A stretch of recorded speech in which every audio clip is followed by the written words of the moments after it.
मैं आदरणीय मुख्यमंत्री जी से कहना भी चाहता हूं कि आप युवाओं को लेके चिंतित रहिए, क्योंकि आप बिहार की पटल पे मध्य प्रदेश को लेके जा रहे हैं, जहां पर स्कूल तो है पर शिक्षक नहीं है। क्या चल रहा है? स्वास्थ्य बचानी, शिक्षा बचानी, और स्वास्थ्य भी किसके भरोसे?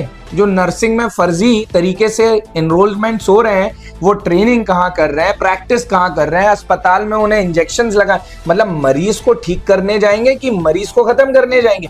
और ये मुद्दा मैंने रीवा में जाके उठाया था कि जो कफ सिरप बंद है, बैन है, वो क्यों यूपी से मंगा के मध्य प्रदेश में बेची जा रही है? जिसके पिता ने जीवन कांग्रेस को दे दिया। मैं लालच के लिए कभी भी महाराज साहब के साथ जा सकता था।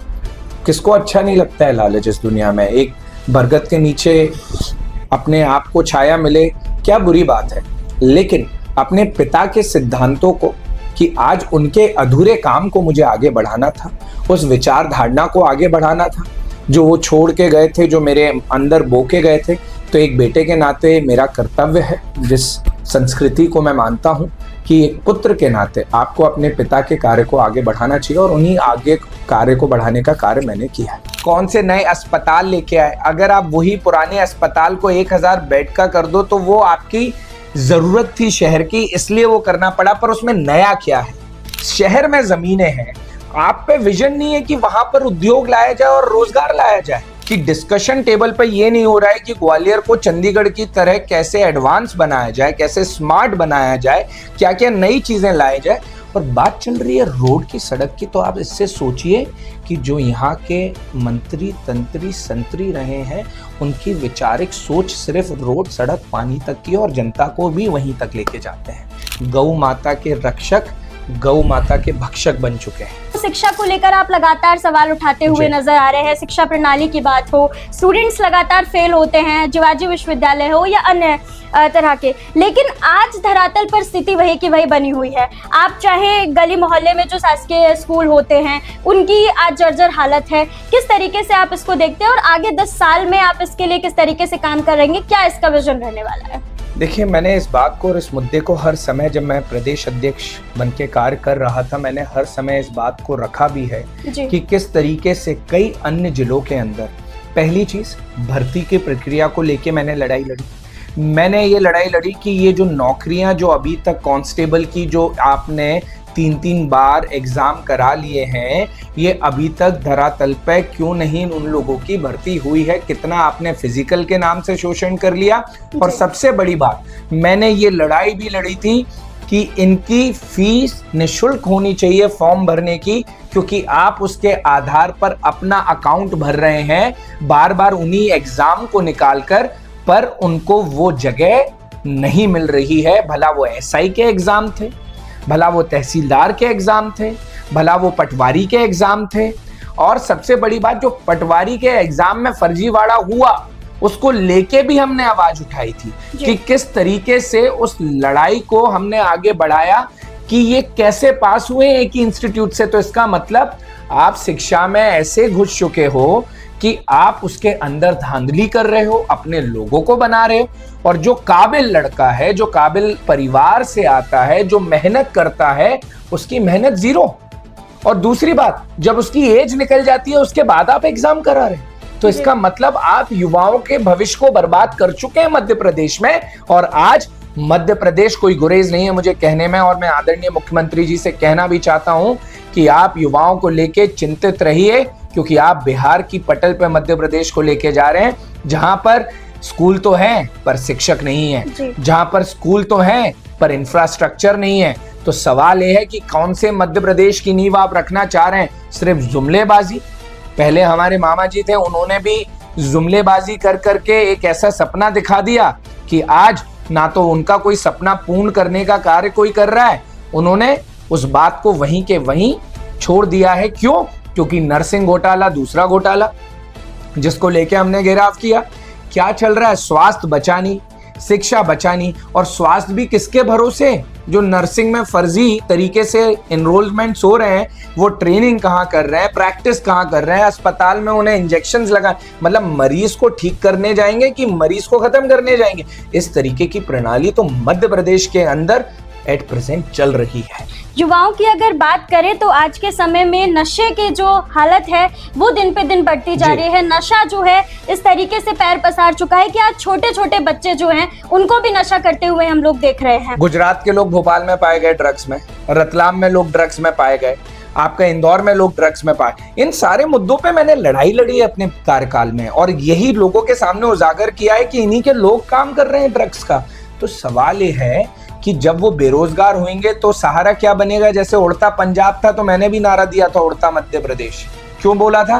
क्योंकि आप पंजाब के पटल की तरह आप मध्य प्रदेश के नौजवान को भी ड्रग्स और नशे में घुसेड़ना चाह रहे। जब रोजगार नहीं होगा तो वो क्या करेगा? और दूसरी बात, और ये मुद्दा मैंने रीवा में जाके उठाया था कि जो कप सिरप बंद है, बैन है, वो क्यों यूपी से मंगा के मध्य प्रदेश में बेची जा रही है?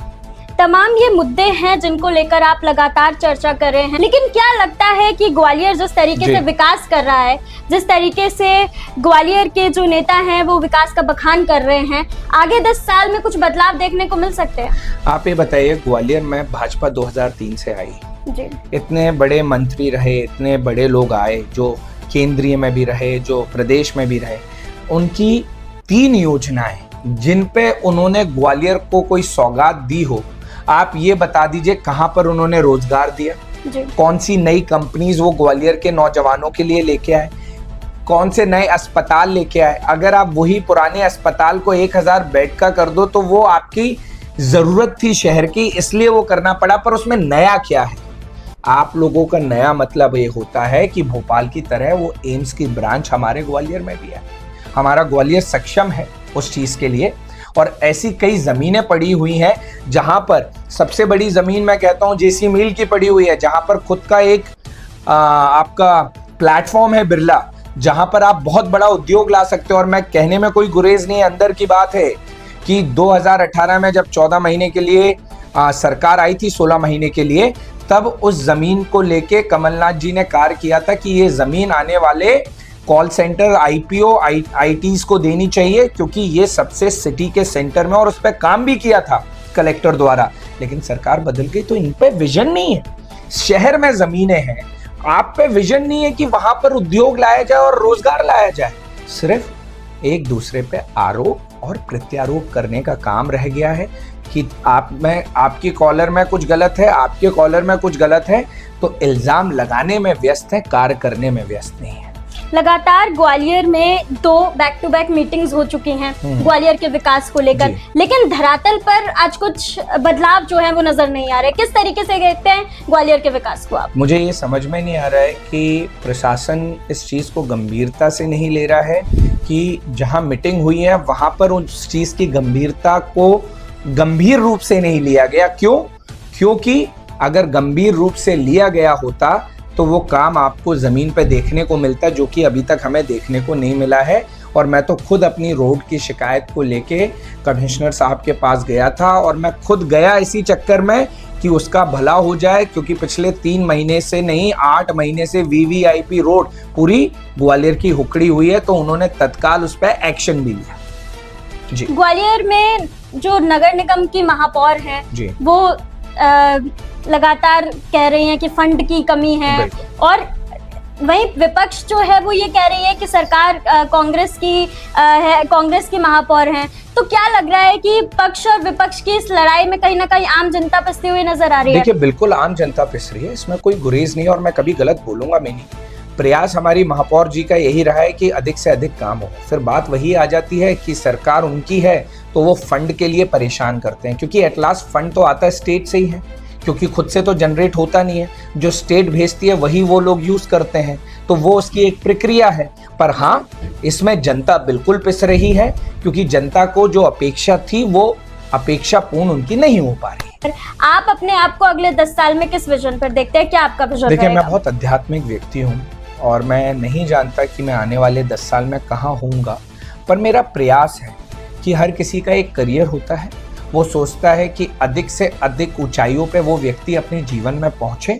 तो मेरा भी प्रयास है कि मैं वो ऊंचाइयां जरूर छूऊं आने वाले उस 10 साल में, पर वो उस फैसले पे छूऊं, और मैं कहूं अगर सही शब्दों में, उस तरीके से उस मंजिल पे पहुंचूं जहां पर मैं लिटरली जनता के लिए कुछ करके उस मंजिल पे पहुंचूं। जी सर, मैं आपसे ये जानना चाहूँगी, क्या लग रहा है कि ग्वालियर की जो हालत है उसमें कोई ना कोई सुधार आगे देखने को मिल सकता है? और लगातार ग्वालियर में सड़कों की बात हो, सीवर की बात हो, जल भराव को लेकर बात हो, लगातार खुद सरकार के मंत्री इसके ऊपर सवाल उठा रहे हैं कि ग्वालियर की स्थिति नरक हो चुकी है। मैं कहूँगा नर्क से भी बदतर हो चुके हैं, और ये कहना इसलिए भी सही रहेगा क्योंकि आज भी अगर हम 2025 में रोड, बिजली, पानी की लड़ाई से जूझ रहे हैं तो इसका मतलब हम कहाँ पहुँचे हैं। ये तो लड़ाई 1960, 70, 80, 90 के दशक में भी यही हुआ करती थी कि तब भी हम कहते थे कि अच्छी रोड नहीं है, बिजली नहीं है, पानी नहीं है, सड़क नहीं है, और आज भी हम 2025 में ये कह रहे हैं। तो ये तो अपने आप में इतनी हैरानी वाली बात है कि डिस्कशन टेबल पे ये नहीं हो रहा है कि ग्वालियर को चंडीगढ़ की तरह कैसे एडवांस बनाया जाए, कैसे स्मार्ट बनाया जाए, क्या क्या नई चीजें लाई जाए, और बात चल रही है रोड की, सड़क की। तो आप इससे सोचिए कि जो यहाँ के मंत्री, तंत्री, संतरी रहे हैं, उनकी वैचारिक सोच सिर्फ रोड, सड़क, पानी तक की, और जनता को भी वहीं तक लेके जाते हैं। सर, लगातार हम देख रहे हैं कि ग्वालियर में गायों की जो हालत है वो बदतर होती जा रही है। आप देखें कि लगातार सड़कों पर गाय नजर आ रही है। गाय जो है वो कचरे में कहीं ना कहीं अपना भोजन ढूंढती हुई नजर आ रही है। किस तरीके से गायों की जो दुर्दशा है आप देख रहे हैं, और लगातार इसके लिए हम सवाल भी उठाते हुए नजर आ रहे हैं। देखिए, गायों की जो दुर्दशा है वो पूरे मध्य प्रदेश में बदहाल है, क्योंकि ये एक भाव मेरे अंदर भी आया था कि मैं अपने कार्यकाल में प्रदेश अध्यक्ष के रूप में ये सोचा था कि अगली साल ये प्रयास करूंगा कि ये जो गायों का मुद्दा है कि जब हम सड़क पे जाते हैं, भोपाल के रूट में जाएं, कटनी के रूट में जाएं, सतना के रूट में जाएं, रीवा जाएं, हर जगह आपको गाय रोड पे मिलेंगी। और यहाँ तक तो हमारे आदरणीय मुख्यमंत्री जी ने भी कोई योजना तहत गायों के लिए शुरुआत की है। तो मैं उनसे निवेदन करना चाहूँगा वो सिर्फ कागज पेपर पे ना रह जाए, वो ज़मीन पे भी दिखे, क्योंकि अभी तक ज़मीन पे वो दिख नहीं रही है। गौ माता के रक्षक, गौ माता के भक्षक बन चुके हैं।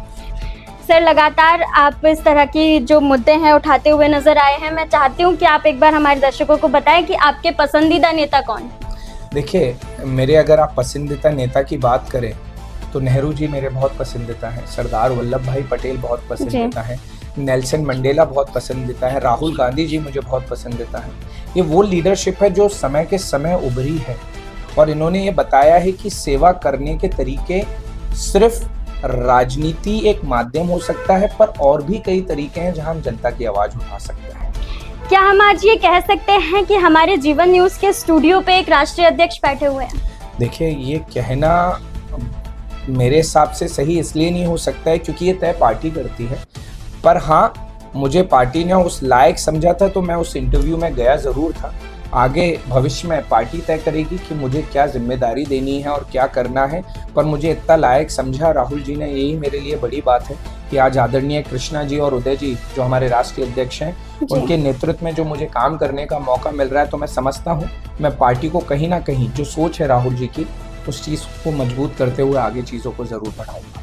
आप यूथ को किस तरीके का मैसेज सर हमारे चैनल के माध्यम से देना चाहेंगे? मैं यूथ से एक ही चीज़ कहूँगा, कॉन्फिडेंस इज वेरी इंपॉर्टेंट, और आलस और लालच ये दोनों आपको छोड़ने पड़ेंगे, क्योंकि जब आलस और लालच नहीं रहेगा तो आप अपनी मंजिल को एक नई सोच और विचार धारणा के रूप में देख सकते हैं। और दूसरी मुख्य बात, जल्दबाजी में चरित्र को दांव पे ना लगाए, क्योंकि आज चरित्र बहुत रेयर हो गया है, और जो व्यक्ति कैरेक्टर पे काम करेगा तो उसकी रेपुटेशन खुद ब खुद उसका ख्याल रखेगी। Don't try to make your reputation, try to build up your character, because if you take care of your character, your reputation will take care of itself. तो रेपुटेशन की तरफ नहीं, चरित्र की तरफ भागना है, और चरित्र निखरता है आपकी सादगी से, आपके झुकावपन से, आपके निर्मल होने से, और आपकी नीयत से। नीयत अच्छी रखना तो बरकत अच्छी होगी। मितेंद्र जी, कई बार देखा गया है कि आप धरातल से गायब रहते हैं, क्या कारण है इसका? देखिए, ये सवाल है, और मैं इसमें डिनाई भी नहीं करूंगा कि पिछले 6 महीने से जो मेरी सोच थी मैं ग्वालियर में एक आंदोलन करूं जब प्रदेश अध्यक्ष के रूप में, वो मैं नहीं कर पाया।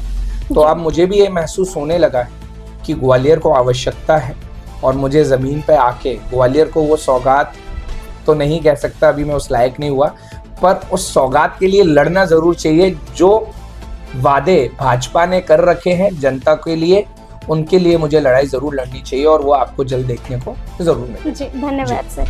तो ये थे हमारे साथ कांग्रेस से मितेंद्र दर्शन सिंह, जिन्होंने हमें बताया कि किस तरीके से ग्वालियर का विकास हो रहा है, किस तरीके से हमारी जो जनता है उसको कहीं ना कहीं एक शिक्षित नेता चुनने की जरूरत है और वोट एक समझदारी से डालने की जरूरत है, ताकि जो धरातल पर आज परेशानियां हैं, जो धरातल पर आज विकास कहीं ना कहीं पूर्ण तरीके से नहीं हो पा रहा है, उसका चुनाव सही ढंग से होता रहे। बने रहिए जीवन न्यूज के साथ सभी लाइव अपडेट्स के लिए।